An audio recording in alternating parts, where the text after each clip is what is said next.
L'économie, c'est le premier enjeu du scrutin, la préoccupation majeure des Américains.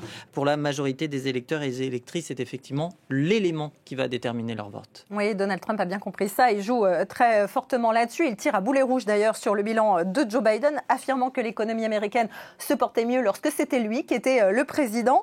Un argument qui a fait mouche auprès de pas mal d'Américains qui estiment que c'est un homme d'affaires et qu'il sait un peu de quoi il parle. Et pourtant, eh bien, l'économie américaine ne se porte pas si mal. Les explications de Natalia Odisharia. Les indicateurs sont au vert et l'économie américaine se porte à merveille selon les spécialistes. La croissance de l'économie a été dynamique cette année, plus 2,8% au deuxième trimestre. L'inflation continue de ralentir à plus 2,5% en août dernier, son plus bas niveau depuis 2021 et le pic de 9,1%.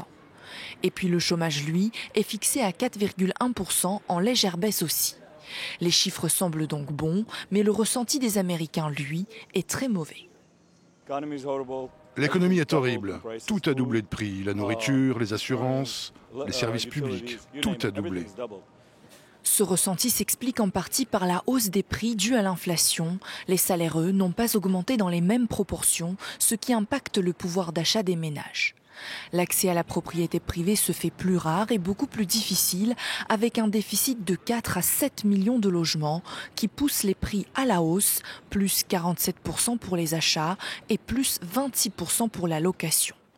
Ce sentiment est renforcé par l'effondrement du secteur privé, comme le montre la grève chez Boeing, où après des mois de grève, les employés ont obtenu 38% de hausse des salaires. L'emploi dans l'industrie manufacturière des transports a ainsi reculé de 44 000 postes. Et cette élection, Laure, elle aura, on le sait, des effets sur les économies européennes. Absolument. Les États-Unis sont un partenaire majeur pour l'Union européenne. C'est le premier pays marché d'exportation avec 20% des flux qui sortent de l'Union. Alors en cas de raidissement des relations entre les deux partenaires, eh bien ce serait difficile pour l'Union européenne. D'ailleurs, ce serait plus difficile a priori avec Donald Trump. C'est d'ailleurs le républicain qui avait initié un différend avec l'Europe sur l'acier et l'aluminium par exemple. Et c'est sous Joe Biden en octobre 2021, bien qu'une trêve commerciale avait été signée, trêve commerciale qui a été prolongée en décembre 2023 pour 15 mois et donc ça dure un peu au-delà du début de la fin de son mandat et donc du début de l'entrée en vigueur de la prochaine administration. Alors certains pays sont plus vulnérables que d'autres, un raidissement des relations avec les États-Unis, ce serait par exemple le cas de l'Allemagne qui est très dépendante du marché américain, en particulier en ce qui concerne les secteurs de l'automobile, de la chimie et des machines-outils.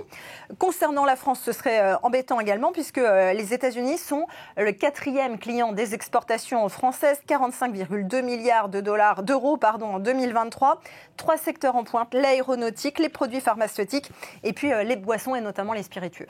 Alors en quoi le résultat de cette élection présidentielle aura un impact sur les relations commerciales ? Eh bien, selon la nature du capitaine, il y aura des économies, des politiques économiques différentes qui seront implantées. Alors, par exemple, en cas de victoire de Donald Trump, eh bien, le républicain a prévu d'imposer des surtaxes douanières de 10 à 20% sur tous les produits importés aux États-Unis. Ça permettrait notamment de financer en partie les baisses d'impôts qu'il a promises. Et pour lui, c'est une façon de protéger aussi les emplois américains sur le territoire des États-Unis.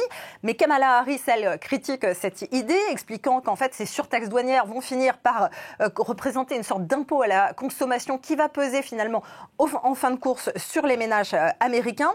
Et puis, si Kamala Harris l'emporte, eh bien, ça ne veut pas forcément dire que ce sera beaucoup plus simple pour l'Union européenne parce que l'Inflation Reduction Act qu'a mis en place Joe Biden, par exemple, ces subventions massives pour les entreprises de la transition énergétique à condition que ce soit produit sur le territoire américain, eh bien, c'est une mesure protectionniste sur laquelle elle ne reviendra pas. Alors, quid maintenant du conflit commercial qui oppose les États-Unis à la Chine ? Alors là encore, si c'est Donald Trump qui est élu, on peut imaginer qu'il reprendra la guerre commerciale qu'il a mise en place avec la Chine lorsqu'il était président, entre 2016 et 2020. Le républicain, d'ailleurs, parle de surtaxe douanière à hauteur de 60% sur les importations chinoises.